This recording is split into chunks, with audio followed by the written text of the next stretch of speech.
tell me, when you think about the Mount Eden workspace redesign, what has it achieved? What have you been pleased about with that project? Well, I think what I've been really pleased about is it's probably gone a lot further than we all initially imagined. We did start with some key ideas, which was really about how can the service experience for people that come and see us be better. Mm. And that was the original idea. And obviously, by making that experience better, you want to make the workplace better, more functional, more welcoming for our staff and everyone that uses that space. And I think it's probably achieved a lot more in terms of some of the concepts that you see at Mount Eden than we ever imagined. I was very hung up on some ideas about, particularly when people arrive at our service centre, Mm. who's there to see them. And our old way of doing things was, when someone comes in, the administration person at the front desk will call the probation officer. That person has to wait while the probation officer comes to the desk, then goes and sees them, then goes back to their desk. And we were repeating that process, across the country thousands of times a day. So it wasn't very efficient and it wasn't the best way, I think, for us to engage people when they arrive. And so, I really like the idea of having staff knowing when people are coming to see them, being present and being there to potentially greet them themselves. Mm. And so we've realised things like that, but we've also realised other things in the office space, like making the environment feel better for staff to talk to each other and collaborate, uh, Mm. making spaces in the environment that are quieter so that other types of work that probation staff do can be done in those spaces. So they've got a space to go away and do some quiet work, to write some notes or write a report, and they're not as likely to be disturbed in those places, which was important to them, and something that we found out was really important when we did the engagement with the team at Mount Eden. Mm. Yeah, brilliant. I love that. So the idea that it's achieved more than you anticipated initially. It's achieved what you initially wanted it to, and then more, which is Yeah, brilliant. That's great. And so, what do you think has been really key to getting those results? What is well, I that think about? what was key is having a user group at the site that really talked about what was going to work for them, and they've talked about it not from just their own personal perspectives as working in the office, but the experiences they know people have when they're coming in. And also there was this kind of um, great kind of, I suppose, meeting of minds and ideas around also some of the community and cultural elements that they wanted to reflect in the site. And it really became, for the team that worked on the site, like almost a reopening or relaunch of the site, even though physically we weren't really building anything or breaking any dirt or anything like that. Yeah. And that's enabled the site to, I think, reflect the community better, particularly with some of the things that have been provided to the site in the form of the carving that was put in there, Mm. also the naming of rooms and spaces, and colours that we use that are more reflective of the Māori community there, and more connected to the Tamaki Makaurau kind of Mm. uh, city, rather than just our service centre being an extension of every other service centre in the country. Mm. And I think that was really down to, the staff who worked there, including the leadership on the site, saying, look, this is going to be a whole new way of working, and really maximising some of their connections. And I think being quite broad in their thinking. So it's easy when you work at a place and you're talking about change to think quite inwardly and go, how will this affect us? But Mm. I think that the user group at Mount Eden really were able to think broadly about how is this going to affect and benefit everybody who uses this site. Yeah. And the other thing that I think was quite important to that is that, also thinking about what the site stands for. So I imagine now when you get a new staff member at Mount Eden, they're going to see some things, and there'll be some conversations that happen in those first days about what that site is connected to in the community, what it stands for in terms of its values, because they're visible, and some of the kind of kawa and approach that staff would need to take in terms of working on that site, explaining some of those things around, this is where we see people, this is where we do our quiet work. I think that also connects people to their workplace as well. Yeah, awesome. And I think back to when we first met in December last year, and we talked at that point about what could the new furniture look like, what could the new design look like, and there was a focus at that point on the furniture and what that could achieve, and then the conversation, through our interaction, we really expanded that to look at the ways of working and a whole process that would bring people on board. The core design group came out of that. A really different approach to a tell them how it's going to be kind of approach. And so, what do you think has been the value of doing it that way? What has that achieved? Well, I think it definitely achieves, a high level of buy-in. So, when people are engaged in creating change themselves, they get something they kind of believe in. They know from their experiences the site will work. Particularly they get to try it out for a little bit and then go, actually, we make some refinements to this.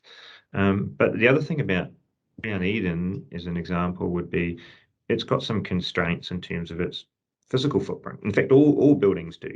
You've got probably 4 walls around you, and there was a lot of space in Mount Eden which I think wasn't particularly usable.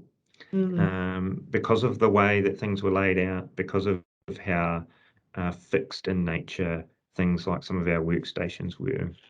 And what we've been able to do there, I think, is because the people who were having input into the changes knew how new activities that they were being prevented from doing because of the physical constraints, we could create spaces that they could do that. And I think, a good example of that would be the booth downstairs, where you could have a meeting between, 3 or 4 people reasonably privately. The big tall table where you could have a larger group have a formal conversation about work, or a casual one over a cup of tea or coffee or something like that. That's a much more flexible space than it was before, and has multiple uses to what it did previously. Yeah, I've seen those boosts in the buy-in and the engagement, and getting really nice results there with people feeling supported in the workplace. And like you say, when people have that coal-face knowledge of their own experience in the workplace, and then they get to actually bring that into the design and then see it implemented and get to experiment with it and adjust it and change it, it really is amazing what you can achieve. And I think, like, in our work, there might be a need to have like a quick kind of on the spot discussion about a case or a situation. You can go over there and do it quickly without disturbing everyone else who might have other things going on, or might be on the phone, and so you get the convenience without disrupting other people's work, which I think is quite a big thing in a service centre, and I could see that happening a lot throughout the course of a day or a week. Brilliant. Yeah, absolutely. That's great.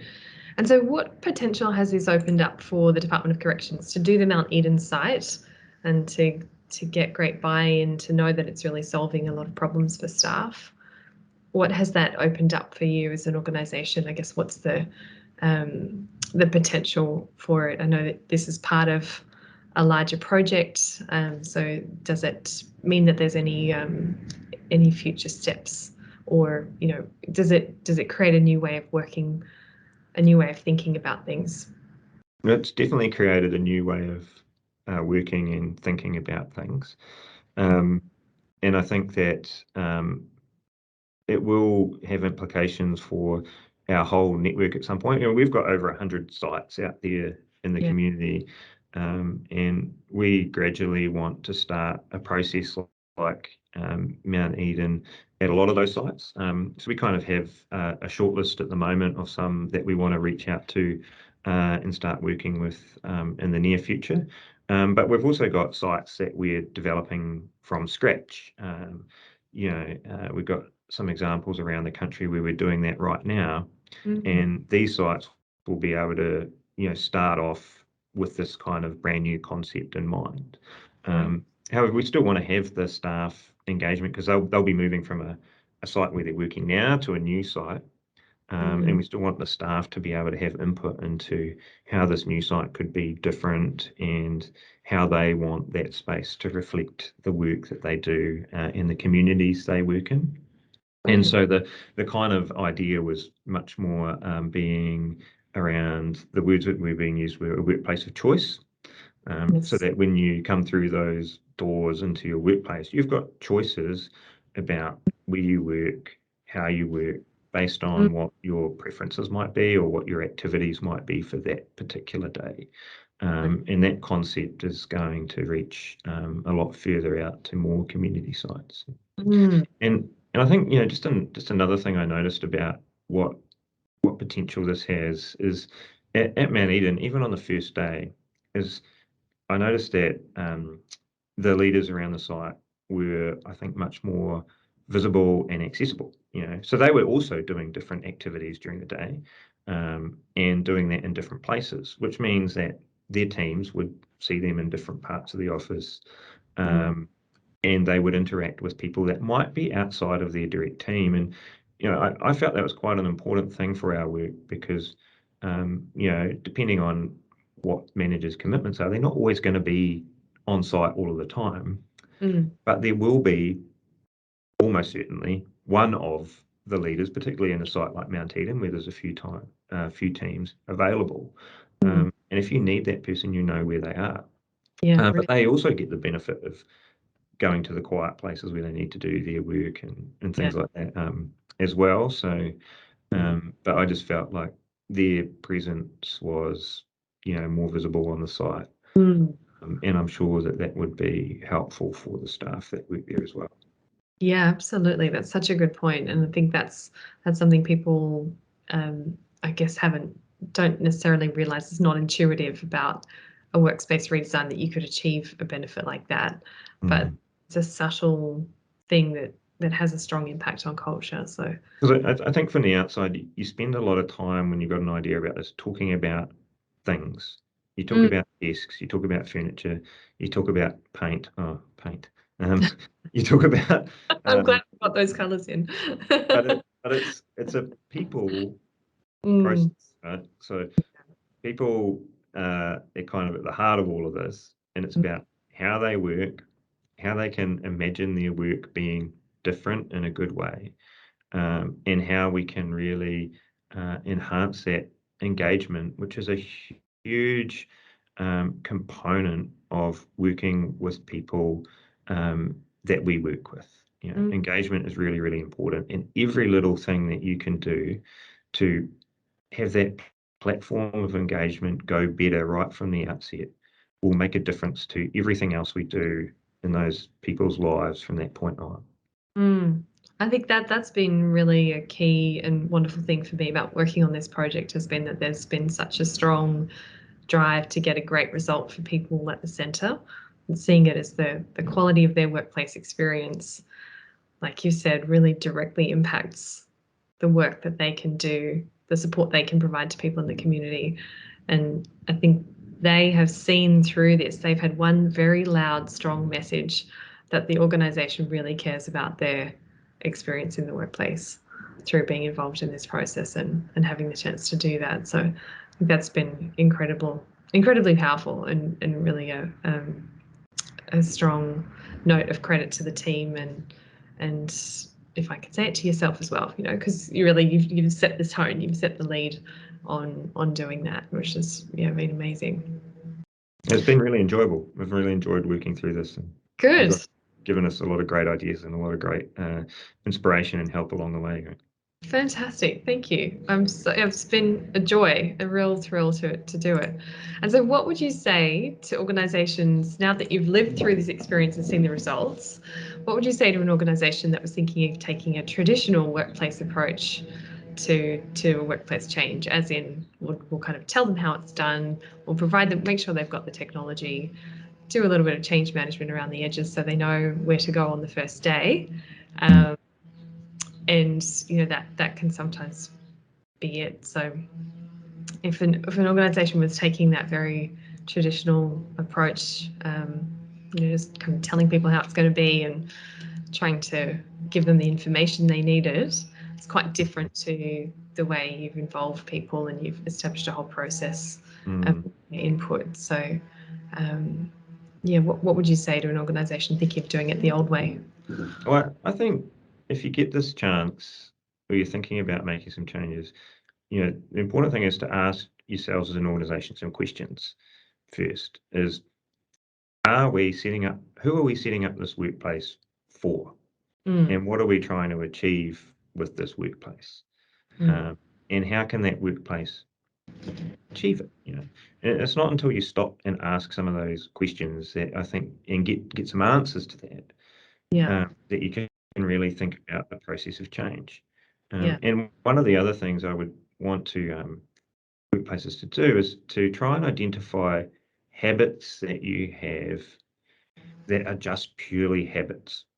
So I think the example I gave at the beginning, where people would come to our reception area, get called by an administration officer, and then someone would come and see them. Our staff were doing a lot of unnecessary walking. Yeah. So some of our sites are really big. They would walk all the way to the front of the office and then all the way back again and then all the way to the front. And repeating this over and over again every day. And once you start looking at the patterns and you really have a think about how your sites are working and you observe how your sites are working, you start noticing things that don't make sense. And that just leads you to more questions. And I suppose the last thing is involve the people who work there in the change. They may not know how to achieve what they want, but they will have some ideas of how things can be different for them. And they'll be able to describe experiences that are more difficult than they need to be and can be solved by organising the workplace differently. And creating some different protocols and some new habits for working in a different way. Brilliant. I couldn't have said it better myself. Yeah, thanks, Darius.